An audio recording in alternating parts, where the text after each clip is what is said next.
Fala pessoal, sejam todos muito bem-vindos a mais um podcast do Orbit. Aqui a gente traz conteúdo para você, mas além disso a gente traz também informações com experiência de vida para você se tornar um oftalmologista cada vez mais completo, levando a vida numa boa, e a gente traz sempre convidados que têm muita informação para passar para a gente, experiência de vida, coisas para a gente poder levar para a nossa vida e fazer a nossa vida ser cada vez mais leve, ser uma vida que a gente possa ser muito produtivo, mas ao mesmo tempo também poder curtir muito. E o convidado que eu trouxe hoje, que a gente trouxe hoje, na verdade, é o Edmundo, uma pessoa que a gente já admira há muito tempo. E é uma honra ter você aqui com a gente, Edmundo. Obrigado por estar aqui com a gente. Eu que agradeço essa oportunidade, né, de estar aqui com vocês. A conversa de hoje a gente vai bater um papo sobre um pouco dele, dividir a experiência da carreira dele, o que ele já viu, como é que era a medicina da oftalmologia no passado e como é que você faz para se manter atualizado durante tanto tempo. Porque eu acho que isso é um grande desafio para a gente, né? Logo quando a gente sai da faculdade, da residência, qualquer coisa assim, a gente está sempre atualizado. Mas com o tempo a tecnologia muda, as coisas avançam e é difícil a gente manter na ponta do casco durante muito tempo, né? Desculpe. Principalmente quando a gente vai para o norte, né? A gente fica acomodado, né? Porque a gente não tem congressos lá. E quando eu cheguei em Belém, a gente não tinha muito com quem discutir, né? Então a gente fica acomodado, gera acomodação, né? Isso é ruim, porque a gente para no tempo, muito embora a gente participe dos congressos, mas hoje com as mídias sociais é uma beleza, por isso que eu faço curso de vocês, porque é uma forma de me atualizar, né? Em relação a isso, eu tenho até uma curiosidade. Você tá no curso de OCT e no Além da Fluorescência, não é isso? Sim. Por que você comprou esses dois treinamentos aí? O que foi sua motivação? A minha motivação é sempre aprender mais, né? Pela minha idade, eu já estou tendo dificuldade de acumular conhecimento, né? Eu estudo, todo dia eu estudo, sabe? Mas eu retenho pouco. Então eu via uma coisa prática, entendeu? E eu tinha muita necessidade, que não é da minha época. Todas essas coisas que você mostra hoje não é da minha época. Na minha época não tinha nem angiofluorescenografia, entendeu? Então eu tive uma necessidade de ir aprendendo. E eu vejo assim, a expertise de vocês, dando detalhes, né? Com simplicidade. E também aprendendo, como vocês sempre falam no programa de vocês, né? A gente está aqui aprendendo junto, né? E assim, eu aprendo junto. E os meus alunos me chamam de professor. Eu digo, olha, eu sou professor, mas eu quero que você me ensine também. É uma troca, né? Uma troca. Até na graduação eu faço isso. Olha, se eu falar alguma coisa bobagem aqui, vocês podem me corrigir. Porque a gente não é dono da verdade. Aliás, o Nietzsche dizia isso, né? As grandes certezas são inimigas da verdade. Então, a gente já fica assim, sempre querendo aprender, né? Então, é essa motivação, porque eu me inscrevi no curso de vocês. Né? É muito legal, a gente se sente muito honrado por ter você lá. Você está quantos anos de formado agora? Estou com 45, parece. 45 de formado. 45 de formado. É. E você mora para quem não está familiarizado, você mora em Belém. Moro em Belém, é. Desde que você formou, você voltou para Belém? Sim.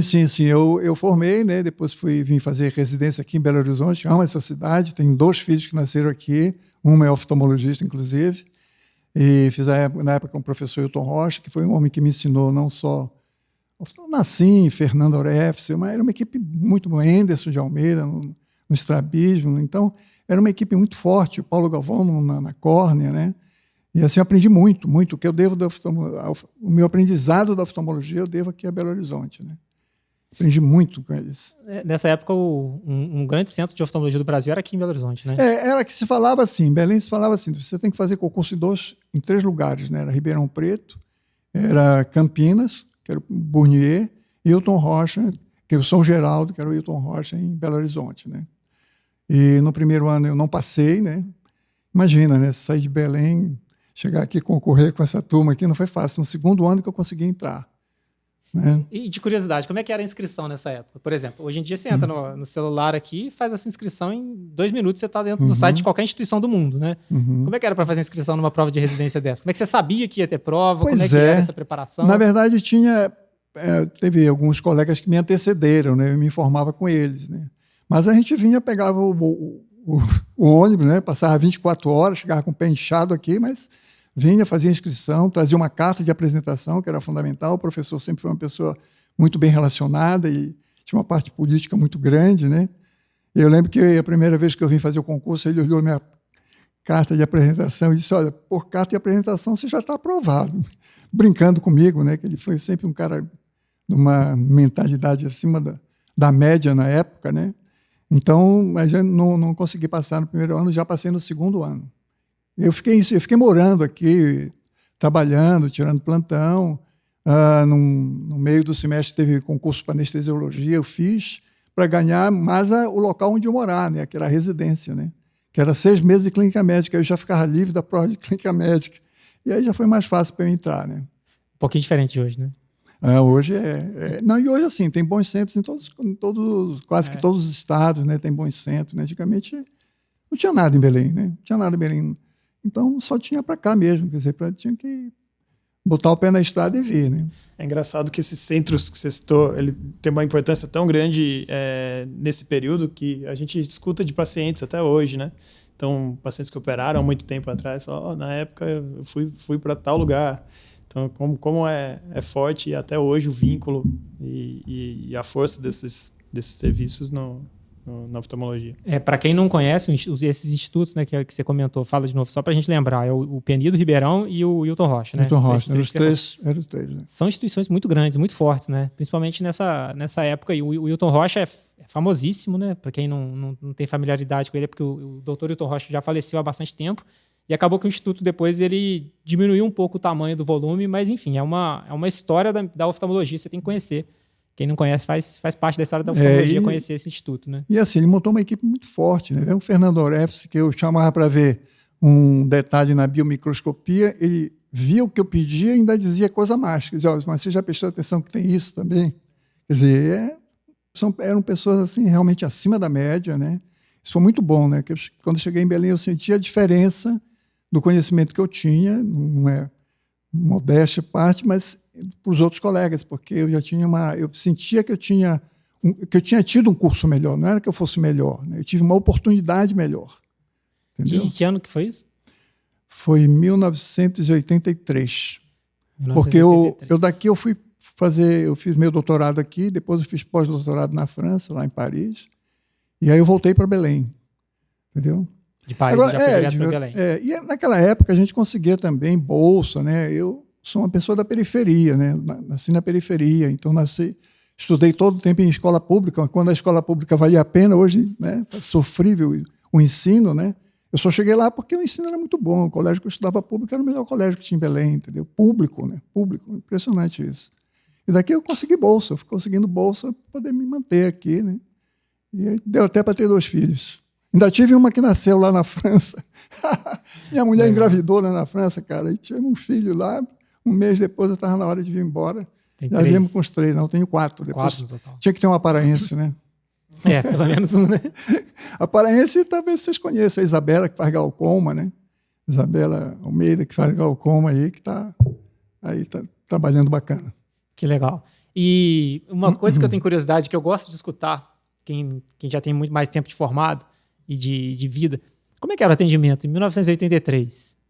Pois é. Eu falo assim, em comparação com o que é hoje, né? Porque hoje em dia a gente depende muito de máquina, a gente tem muita qualidade nas máquinas, a gente consegue extrair muita informação. Mas eu vejo, desculpa te cortar, mas assim, na hora que a gente vê uma descrição dos achados de biomicroscopia com sinal de Watson-Allen, hoje em dia a gente nem usa isso na prática, né? Você acha que é um buraco macular, você joga no OCT, confirma se é um pseudoburaco ou um buraco, enfim. A gente tem uma máquina que consegue nos trazer muita informação, né? Como é que você vê o comparativo de medicina de 1983 para 2023? Assim, nós tivemos, na biomicroscopia especificamente, por exemplo, o Nassim Calixto estudava com Bussaca, né, quem trouxe a biomicroscopia para o mundo, na verdade. Bussaca é uma pessoa inteligentíssima, morava em São Paulo, né? O Nassim saía para estudar com Bussaca no final de semana e transmitiu tudo para o Fernando Orefs. Quer dizer, eu fiquei com os 2, tive esse privilégio, né? Então, uma pessoa que sabia biomicroscopia profundamente. E assim, na época, o que a gente tinha de exame? Era biomicroscopia. Você sabia fazer uma boa biomicroscopia, né? Ver um buraco de mácula, analisar um glaucoma, né? Então, detalhes da uveíte que o Fernando me ensinou, né? Então, a gente não tinha nada, quer dizer, a gente não tinha nem tinha uma retinografia, para não dizer que não tinha nada, tinha uma retinografia, né? Então, assim, esses métodos de diagnóstico, eu costumo sempre dizer para os meus alunos lá em Belém, eles nos ajudam muito, muito, muito, muito, muito. A tecnologia invadiu a oftalmologia de uma forma tão grande, né, que você tem muita segurança nos seus diagnósticos, nos seus procedimentos, nas suas decisões, entendeu? Como é que você vai definir isso, né? Mas isso implicou, assim, muito estudo também. A gente tem que investir, tem que estar estudando, né? Tem que estar aprendendo, né? No curso de vocês, quanto eu aprendi, né, de OCT, né, lá, né? Olhando, revendo, né? Porque tem que rever os sinais todos. Lá vem os caras falando um bando de sinal lá que eu não conhecia, né? Então, é assim que a gente cresce, né? Às vezes, meus filhos brincam comigo, né? Pô, pai, tu não precisa mais trabalhar e tal, te aquieta um pouco. E aí eu digo para eles assim, eu vi uma frase de um filósofo que diz assim, eu saio todo dia para fazer o que eu gosto, eu não preciso nem trabalhar. Então, eu faço oftalmologia por amor mesmo, eu estudo com amor, porque eu gosto de coisas diferentes, né? Eu cheguei 5 minutinhos atrasado que eu estava lá, escutando os casos clínicos lá que estão sendo mostrados no congresso, né? Então, eu não perco essa oportunidade. Tem uma coisa que você me falou que fez eu refletir um pouquinho na questão do aprendizado. Eu acho que é super importante a gente não pular a etapa, especialmente quem está em contato com o residente e está ensinando o fellow sobre o raciocínio clínico. Como o exame clínico ajuda a gente a raciocinar direito, né? Você falou do Atschiali. Hoje em dia eu ainda escrevo, eu faço em alguns casos, mesmo antes de fazer o ACT, especialmente casos que você está em dúvida. Muitas vezes a gente vai para o aparelho esperando que ele responda já um negócio de sim ou não para a gente, né? E não é exatamente isso. O aparelho também envolve o raciocínio clínico, também envolve saber o que você está buscando na hora de pedir ajuda para ele, né? Então, essa parte do exame clínico, da biomicroscopia, de aprender as coisas direitinho, faz você raciocinar dentro do espectro daquela doença. E a hora que você vai para o exame complementar, você ter a RET, a autofluo, alguma coisa, também vai junto com o raciocínio clínico. Não adianta querer só que o aparelho faça tudo, né? Com certeza, com certeza. É um complemento, né, que você tem, né? Mas assim, são complementos excelentes, né, cara? Que ajudam demais, né? Se tem uma duvidazinha, você põe no aparelho lá, não, tá aqui, né? Eu acho que é importante fazer as duas coisas, né? Sim, sempre. Porque uma vez eu vi um comparativo falando assim, que hoje em dia as pessoas que treinam para pilotar avião, elas já não sabem mais, se a parte eletrônica parar, eles não sabem mais domar um avião. Isso. E eu vejo o pessoal fazendo uma comparação dessa na medicina. Se falar assim, hoje em dia, se você pegar um vitreófago lá e o vitreófago não sair com a performance que você estava esperando, a pessoa não consegue terminar uma cirurgia, né? Ela não tem esses recursos que no passado, como isso existe na corrida de Fórmula 1, que eles falam a mesma coisa, que o Senna era um piloto melhor porque ele manobrava, passava a marcha na mão, e hoje em dia é tudo eletrônico. Mas, na verdade, acho que é um pouco de tudo, né? A gente tem que usar a tecnologia a nosso favor, mas saber que tem hora que se a tecnologia falhar, a gente tem que ter recurso para conseguir, pelo menos, andar com a linha de raciocínio para frente. E não pode depender 100%. A gente não pode pilotar um avião dependendo 100% da parte eletrônica, a gente não pilota um carro dependendo 100% da parte eletrônica, e a gente não exerce a medicina dependendo 100% de aparelho. Só que é o que você falou, é fantástico. As informações que a gente tem hoje são incomparáveis. Igual esse exemplo que eu estava dando. Eu acho que uma bio de fundo, que às vezes você fica na dúvida se é um pseudoburaco ou um buraco verdadeiro, acabou a dúvida. Acabou a dúvida, exatamente. A dúvida é respondida facilmente e muda totalmente a conduta, né? Agora, os residentes vão se acostumando assim com uma facilidade, né? Já não querem examinar muito, perder muito tempo, né? A gente vê isso na prática, né? E outra coisa importante também que eu acho, Badaró, é que a gente, o generalista, o oftalmologista que olha o indivíduo como um todo, sabe? Ficou muito, muito perdido nessa história, porque segmentou tanto a oftalmologia, né? Não, eu só faço estrabismo, eu só faço córnea, eu só faço... Quer dizer, quando chega uma doença ou outra, o cara não sabe nada, quer dizer, ele não, nem triar, ele pode nem conseguir triar, né? Porque ele ficou muito afunilado só numa subespecialidade, já pensando na subespecialidade. E eu digo lá sempre, presidente, olha, você tem que ser um oftalmologista, até porque você não sabe para onde você vai, né? Você tem que ser oftalmologista. Recentemente eu tive um caso de uma úlcera de córnea, era um MELT já bem avançado, e as duas colegas que faziam pelo SUS o procedimento estavam viajando. Então lá vai eu fazer o transplante, que eu já deixei de fazer uns 3, 4 anos que eu deixei de fazer transplante. Que é esse detalhe, né? A gente fazia tudo, né, antigamente. Estrabismo, órbita. Eu disse para minha filha, eu fiz uma cirurgia de Crowline. Você sabe qual é a cirurgia de Crowline? Não, pai. Isso é uma cirurgia que se faz uma incisão aqui em V, aí pega uma talhadeira, corta o osso, né? Vai lá atrás do olho, tira o que tem que tirar, depois você coloca o osso de novo, fecha. Aí eu disse para ele, eu acho que eu era meio maluco para fazer tudo isso, né? Mas eu vi fazer. O Eduardo Soares foi meu professor de plástica. Eu convivi com o Eduardo Soares 1 ano, entendeu? Então eu vi ele fazer isso. Então, assim, eu sempre usei do desafio, né? Quando eu cheguei em Belém, 1 ano depois, o Fernando Trindade, que é aqui de BH, né? Disse, olha, Edmundo, o professor nos atrasou com o negócio das lentes intraoculares no Brasil. Lá nos Estados Unidos estão fazendo, aprendi a fazer. No outro dia eu peguei o avião e vi ele fazer. né, lente intraocular, porque ele já estava lá na frente, né, já tinha passado esse momento, né. Então, assim, a gente tem que ir vendo as coisas na frente e acompanhar, senão você fica para fora, para trás, não tem como, né. E infelizmente acontece, né? A gente vê alguns profissionais que pararam em algum momento do desenvolvimento tecnológico e depois fica cada vez mais difícil de pegar o bonde andando. Pegar o bonde. Então, se você não tivesse esse espírito de sempre continuar aprendendo e de a cada dia estudar e acompanhar a evolução, realmente tem gente que fica pelo caminho, né? E olha só, esse paciente que eu estou falando para vocês, que eu tive que fazer um transplante, ele não tinha mais córnea, né? Aí tive que tirar não só a córnea, mas um pedaço de esclera para suturar, para fechar o olho dele. E aí, no dia seguinte, esse cara estava com muita secreção purulenta. Aí vem aquela história, né? Você está sempre como você está imbuído em atender o paciente da melhor forma, a gente recebe muita intuição, né? Quem acredita nos espíritos, como eu acredito, né? E veio a intuição, assim, que sabe se não é blenorragia, um cara de 17 anos, né? Que sabe se não é blenorragia. E aí estava a mãe, estava a irmã do lado, eu digo, como é que eu vou perguntar, né? Eu disse, você tem, o seu urina, arde, dói? Rapaz, a mãe já antecipou, disse, olha, doutor, ontem eu lavei a cueca dele, está um amarelo na cueca dele. Putz, grila. Isso era umas 5 horas da tarde, sai correndo para o hospital para fazer medicação intravenosa, porque aquilo que eu fiz já estava perdendo. Eu nunca tinha visto isso. Você faz um melt, no outro dia o cara está com o olho calmo, melhor, sem secreção, né? Quer dizer, então, assim, esse aprendizado que eu digo da oftalmologia geral, a gente tem que ter essa percepção, tem que ter esse aprendizado, porque senão você fica muito empolgado com a máquina, né? E assim, é aparelho, tudo é aparelho, né? Então, eu vejo, e quantos exames são pedidos desnecessariamente que a gente vê na prática diária, né?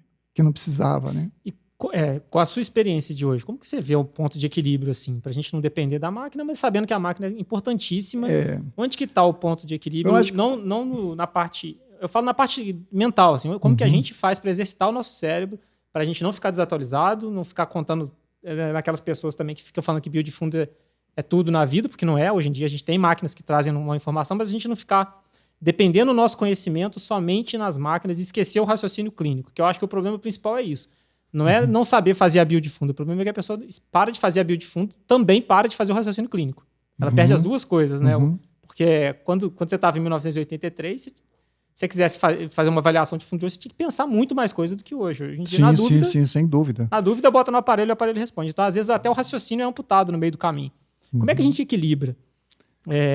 Manter um raciocínio clínico, que eu acho que é essencial para um oftalmologista bem-sucedido, e, ao mesmo tempo, saber usar o máximo da tecnologia, que eu acho que a gente chega no máximo do cenário, melhor dos cenários. Né? Aí que a gente vai chegar no melhor lugar. Eu acho que o grande segredo é você trabalhar em conjunto, com grupo. Por quê? Porque isso facilita a tua compra de aparelho, né? Então, eu sempre pensei dessa forma, porque você não dá conta de comprar tudo que é aparelho. Você tem que trabalhar em grupo, não tem outra fórmula, né?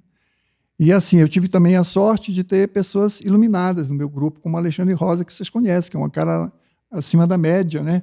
E um cara altamente tecnológico. Então, o pessoal vai, às vezes, naquele e diz assim, nossa, mas tanta tecnologia aqui, é só papel para imprimir a receita. Aí você olha, nem imprimir receita. O Alexandre já manda um SMS que vai para a farmácia, já vai para o cara, então não precisa nem imprimir receita mais, né? Então, assim, mas é você conseguir agregar as duas coisas, né? Então, fica fácil para mim, pelo raciocínio clínico, mas facilita muito ter os exames que eu preciso. Entendeu? Então, a gente tem um arsenal de aparelho lá fantástico na retina prótese. Tem tudo. E o que falta... E aí tem pessoa, a minha filha que gerencia lá diz assim, lá vem vocês querer comprar mais um aparelho, né? Compramos 3D agora veio uma outra história de comprar agora o Calixto, que a única coisa que estava faltando. E aí ela disse, eu não concordo, eu digo, mas eu concordo, vamos embora, né? Vamos embora, porque senão você não acompanha, né? Você tem que unir as duas coisas. Eu acho que o raciocínio clínico é muito bom, e você trabalha em equipe também, eu canso de dizer assim, olha, tenho dúvida no seu diagnóstico, vamos pedir a opinião do colega aqui do lado? Né? Leva o colega vê, ou mando marcar uma consulta com ele, né? Ele vê, dá opinião, não falo nada, digo, não vou falar nada. Ou então chamo o colega no meu consultório, dá uma olhada aí para mim, vê o que você acha. Eu não vou falar nada, para a senhora ver se eu estou falando bobagem ou não, né? Porque a gente tem que admitir a nossa limitação. Acho que o grande bom do médico é ele ser mais humilde, sabe? Então, é você entender que você, primeiro, não sabe tudo. E, segundo, não custa nada você ter ajuda de outros colegas, né? De confirmar aquilo que você está pensando, né? Até porque as decisões, né? Agora, no OCT, essa de membrana eu vi aí, né? Vocês analisando e tal, né? Se tira, não tira só a membrana, se também, né? Se acrescenta ou não. E essa discussão é que é legal, quer dizer, você não é dono da verdade, você vê casos bons, casos ruins, né? Então, e essa questão que você comentou é um ponto importantíssimo. A gente está perto de pessoas boas, né? Isso eu acho que faz muita diferença também. Muito. Tanto para discutir caso, que é uma coisa, quanto para aprender com o conhecimento, com a experiência da outra pessoa também. Estar junto com as pessoas é importante. A vida, eu falo que pela vida do oftalmologista ele é muito sozinho, porque a gente trabalha dentro de um consultório fechado, com a luz apagada, com a cortina fechada, e só conversando com uma pessoa ao mesmo tempo, que é o paciente, né? Ou o paciente ou o familiar, enfim. Mas é uma vida solitária, né? Então, assim, estar em grupo é uma oportunidade que a gente tem de conversar, de interagir, de aprender, de dividir custo e também de pegar conhecimento do outro lado também, né? E tem aquela máxima que fala que a gente é a média mais ou menos das pessoas que nos cercam. Se a gente não se cerca de ninguém, provavelmente a gente vai ficar no nosso mundo interno, né? Eu acredito muito nisso. E para complementar essa pergunta que você fez para o Edmundo sobre uma maneira de equilibrar, eu vejo 2 pontos para o recém-formado, né? Ou para a pessoa que terminou o fellow ou que terminou a residência, que ajudam muito nisso. Uma é estar no ambiente acadêmico, então a pessoa que está ali, a gente sempre precisa de staff, sempre precisa de renovação e de pessoas novas que fiquem dentro do ensino, e estar em contato com pessoas residentes e fellows te mantém um pouco atualizado, ou um pouco, você exercita na sua prática diária ali, fazer perguntas para ele que vão estimulando o seu raciocínio clínico e te mantendo atualizado nisso. E a outra é trabalhar numa emergência por um tempo, né?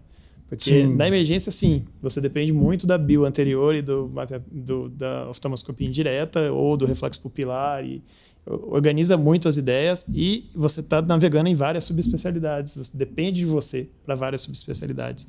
E em muitos casos você vai precisar de ajuda de colegas. Com certeza. Então, assim, você aprende muito com as dificuldades que você tem lá, com as dúvidas que você tem lá, com os casos que você discutiu. Isso te mantém também um pouco dentro desse ambiente que gera esse raciocínio clínico que a gente precisa ao longo da nossa carreira, né? Então, trabalhar em PS, trabalhar em pronto-socorro e emergência ajuda muito.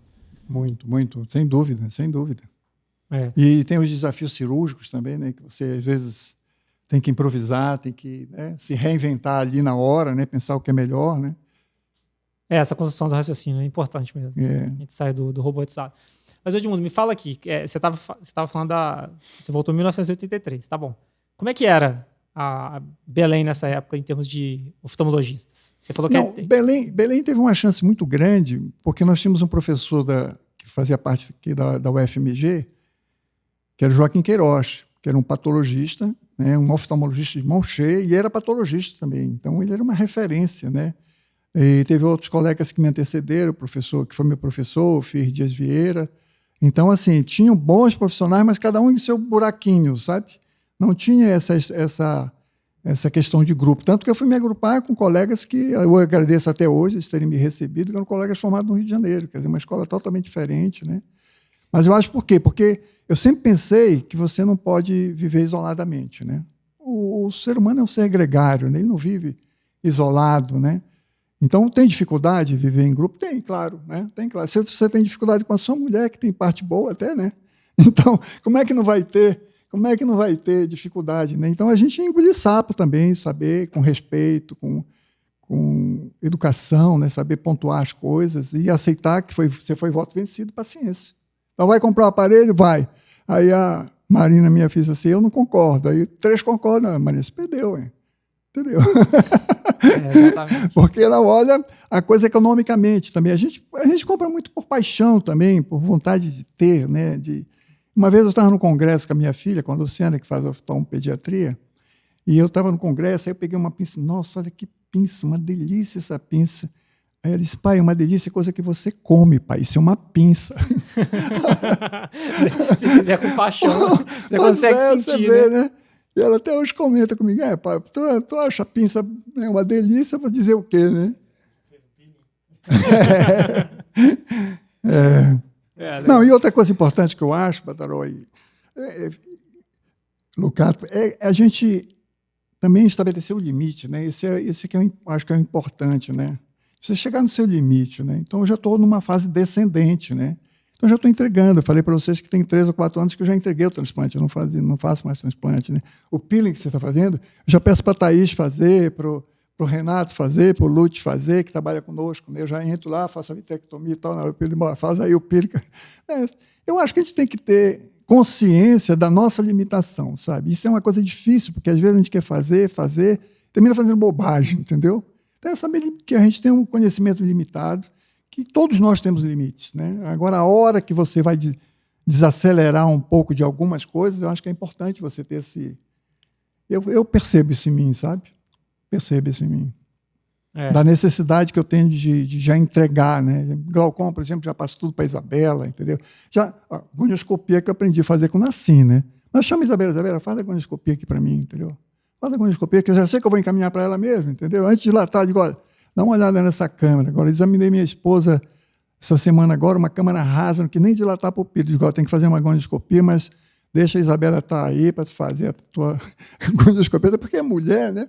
Eu digo, não vou fazer nela não, deixa a filha fazer para ver se vai dilatar ou não vai dilatar, se vai operar essa catarata ou não, se vai fazer uma iridotomia, né? Então, é ter essa...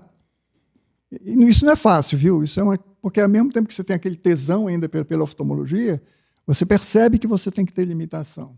Então, não é fácil isso. Imagino.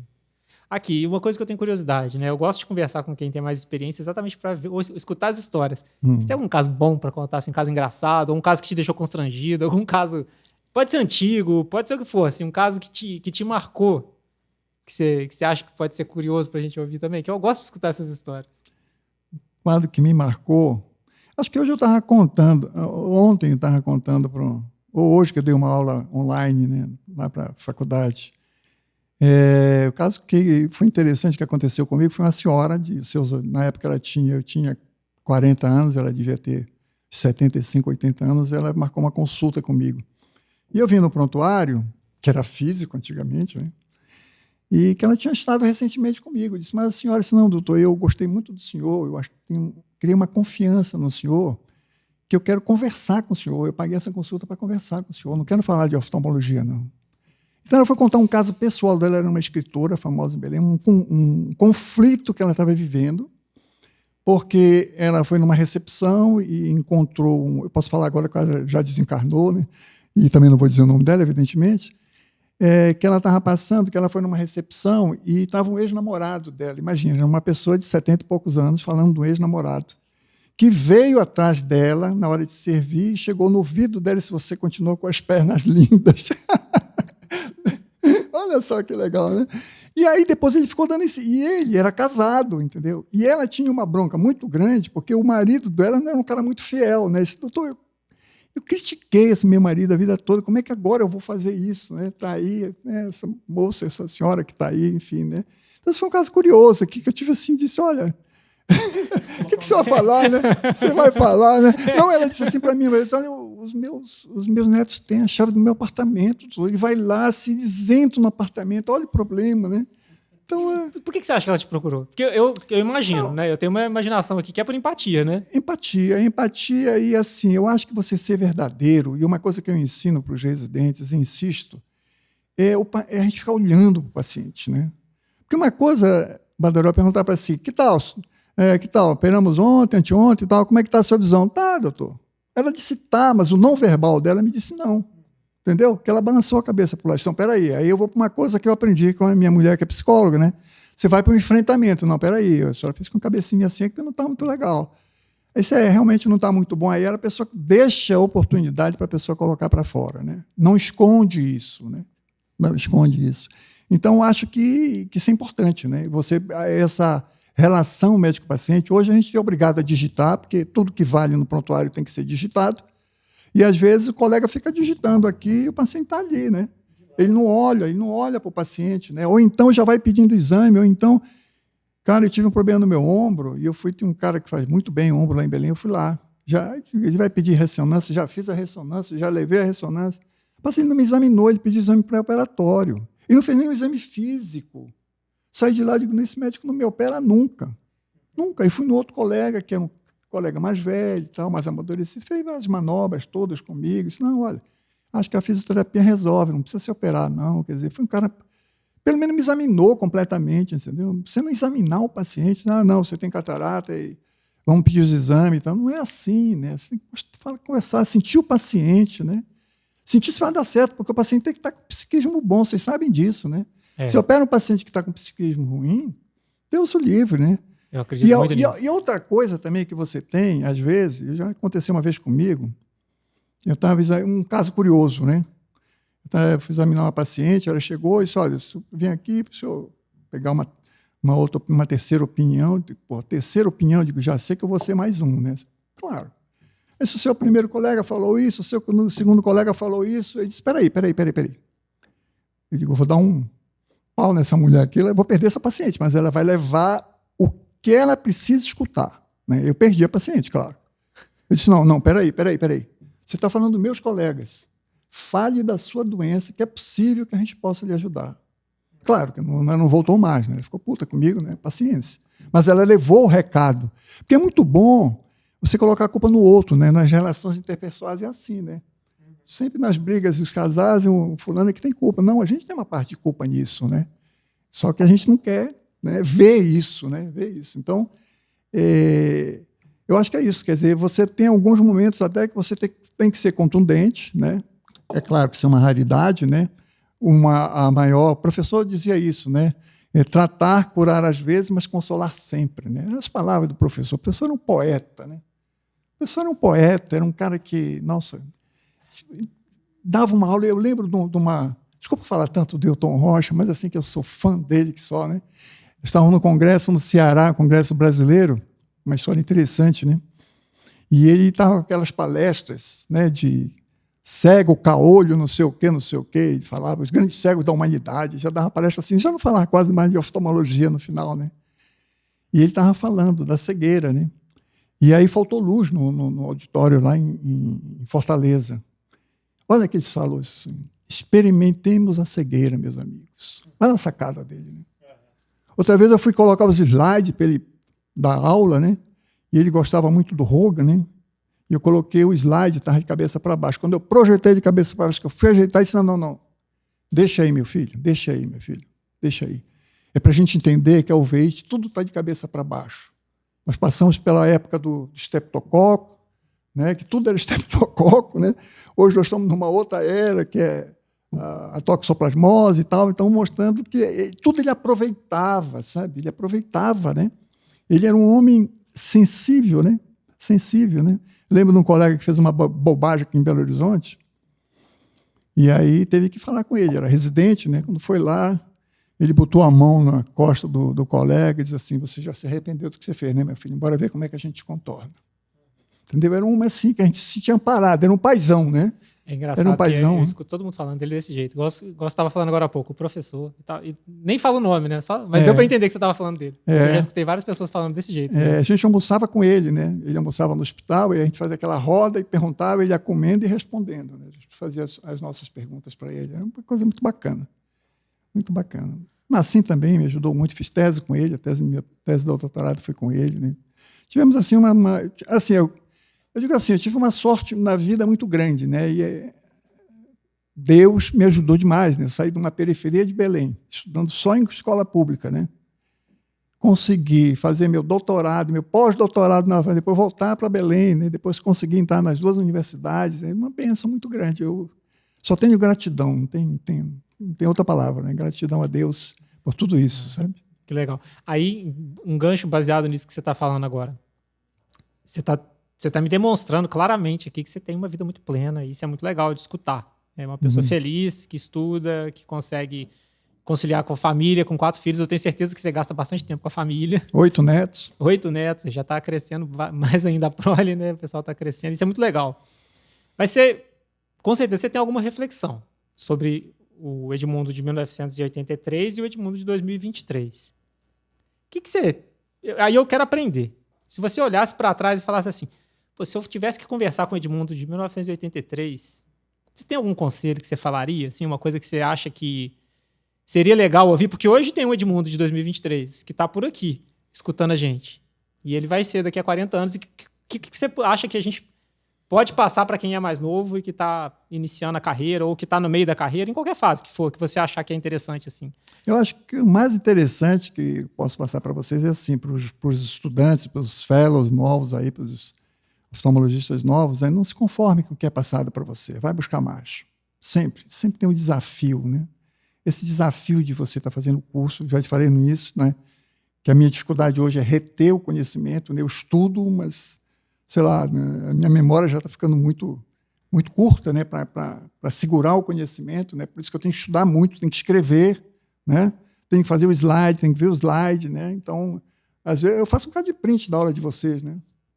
Faço print. Às vezes nem olho, porque também não dá tempo, é muita coisa. Eu tenho uma vida ainda profissional muito ativa, né? Até porque eu tenho 2 universidades. Hoje eu falei para vocês, hoje de manhã eu dei aula pela internet, porque era aula hoje à tarde, eu não ia poder dar, então estava aqui no congresso. Então, mas assim, é você não se conformar, e eu digo isso para as pessoas que estudam comigo, assim, olha, não te conforma com o que eu passo para você. Vai buscar, vai ver se é verdade, me contesta, me ensina. Porque ninguém tem a verdade, né? A verdade hoje pode não ser amanhã, né? A verdade muda, né? Muda. Vem novos conceitos, novas tecnologias, né? Imagina, o que a gente fazia em buraco de macro? Antigamente nada, mandava o paciente para casa. Tinha uma época que se preconizava um laser em volta do buraco, mas bobagem que a gente faz.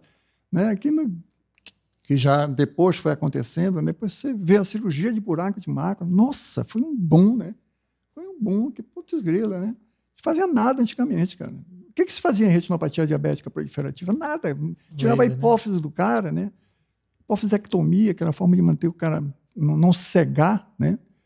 Aí veio o laser. Essa eu não peguei não, hein? Não veio, era assim que se fazia, né? E aí depois quando chegou o laser, nossa, quando chegou o laser foi um negócio assim fantástico. Eu trabalhei com laser de xenônio lá com o professor, né? Fazia laser de xenônio, porque era o que tinha na época, né? Hoje tem tudo que é tipo de laser, né? Vai mudando os comprimentos de onda, vai fazendo tudo que é tipo de laser, né? Fantástico. Aí vem o Alexandre, olha, a gente tem que comprar agora o amarelo. Aí a Marina disse, outro laser não aguento, né? Porque realmente tem as suas indicações, né? O problema é que a medicina hoje, com essa tecnologia toda, também ela fica muito cara, né?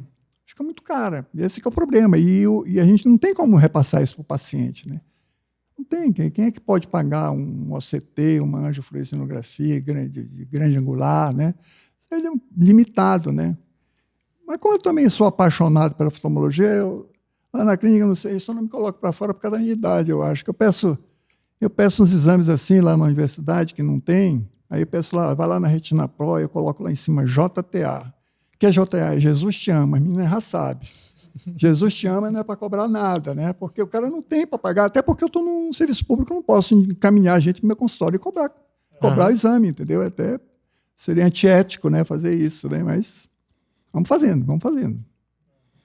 Muito legal. Quer perguntar alguma coisa, Felipe? Não, estava refletindo sobre essa questão do aprendizado e da dificuldade de ter que dar print ou anotar. Eu acho que isso tem muito a ver também com o grande leque de acesso que a gente tem, né? Hoje, uma das filosofias que a gente criou desde o começo no Orbit, nós 5, foi tentar triar o que é importante.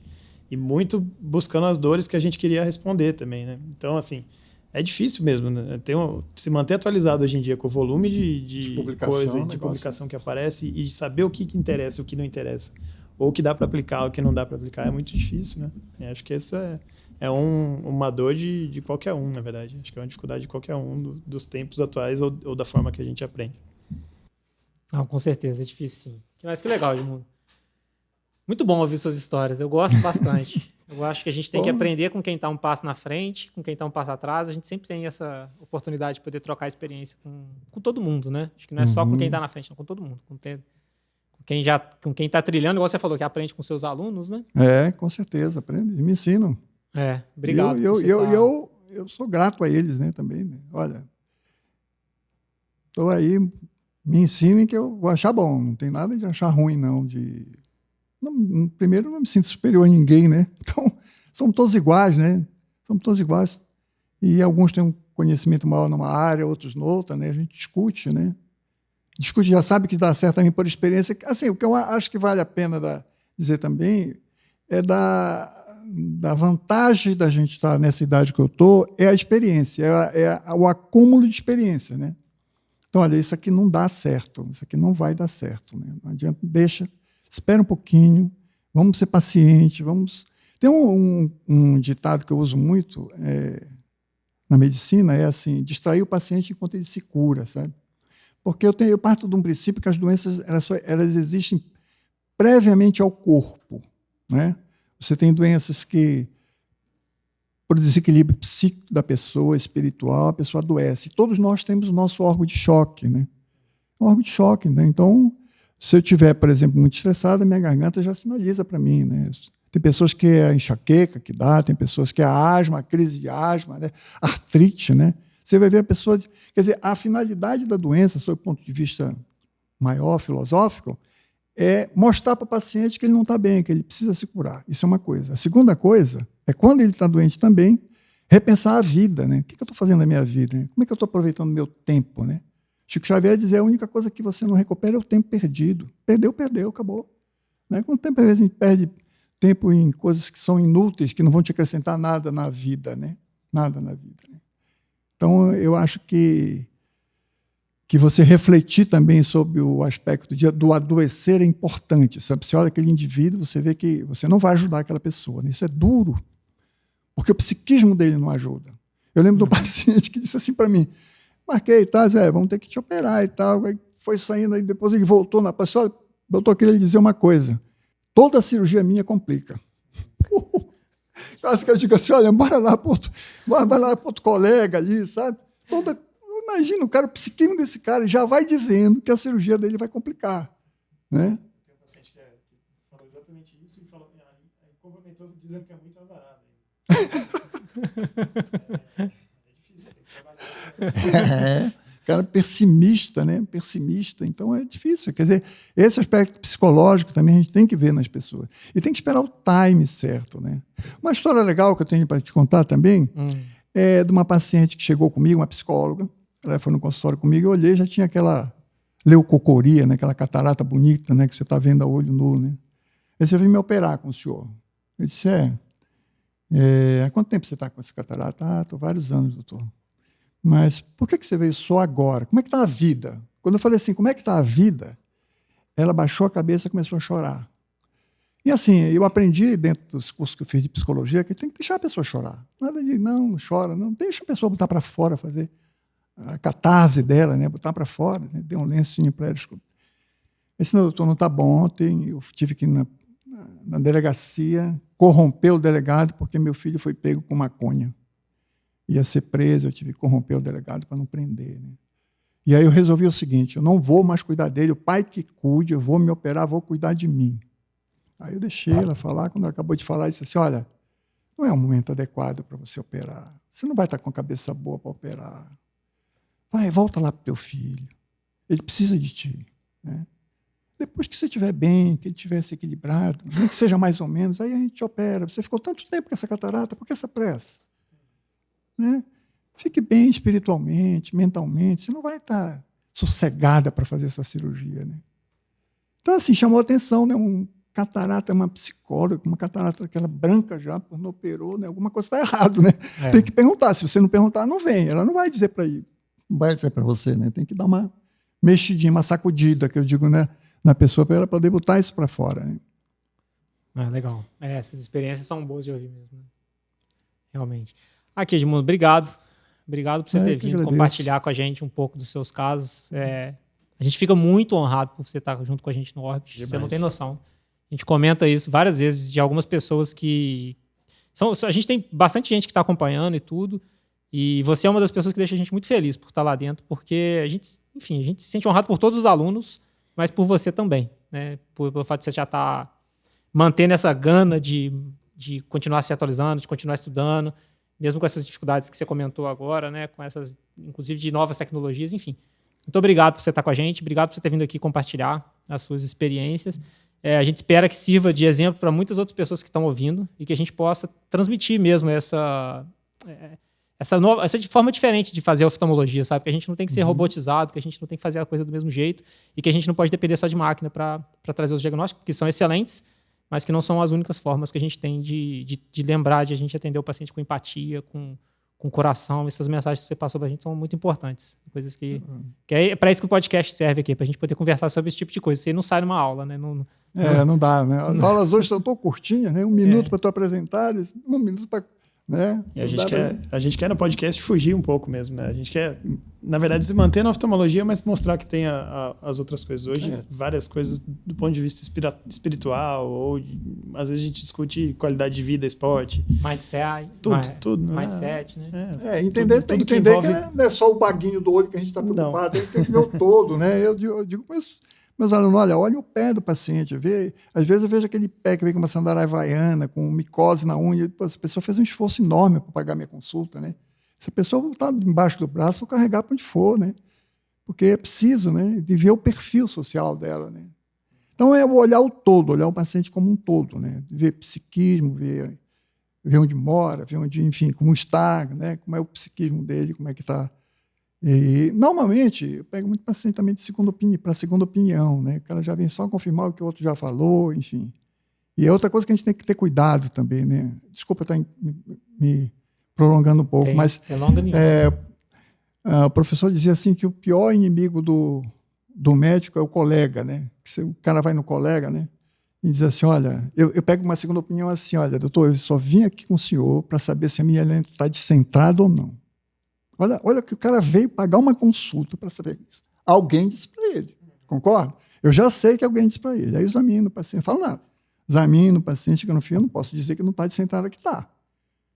Aí eu digo assim, olha, sua lente está um pouquinho descentrada sim, mas a sua visão está absolutamente normal. Eu tenho vários pacientes com lente descentrada.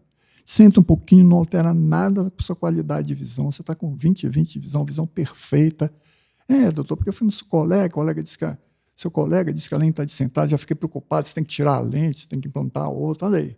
Quer dizer, então, assim, é de procurar ser econômico também no que fala e não desmerecer o colega. Muito embora, às vezes, você veja o que o colega não fez uma conduta adequada. Um dia você vê a definição do colega de Belém, o Reinaldo, ele, numa reunião lá de catarata, ele disse uma coisa bacana que eu fiquei na minha mente, né?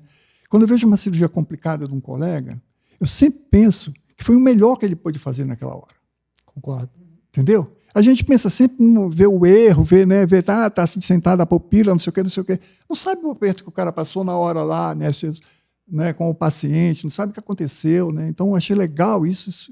Foi recente, recente que eu digo assim, tem uns 4 anos que numa reunião ele falou isso, eu gravei isso, né?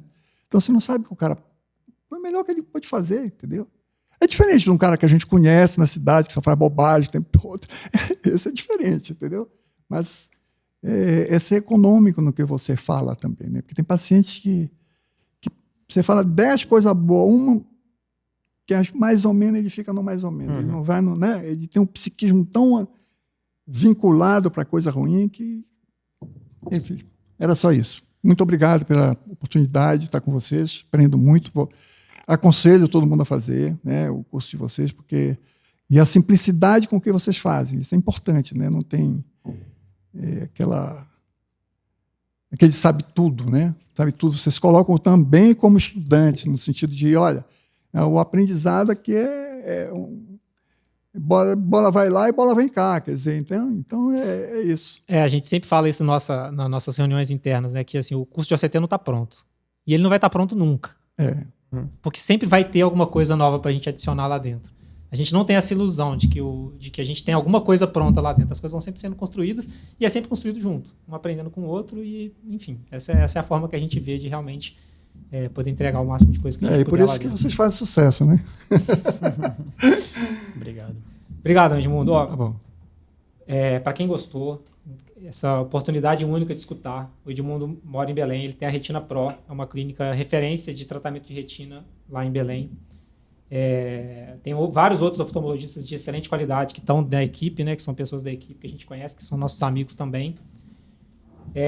Se você tiver algum amigo que se interessa pelo assunto, que pode ser que se sensibilize com essas coisas que a gente conversou aqui, encaminha esse podcast, passa para frente e a gente se vê no próximo episódio. Um abraço para todo mundo, fique com Deus. Até mais, gente.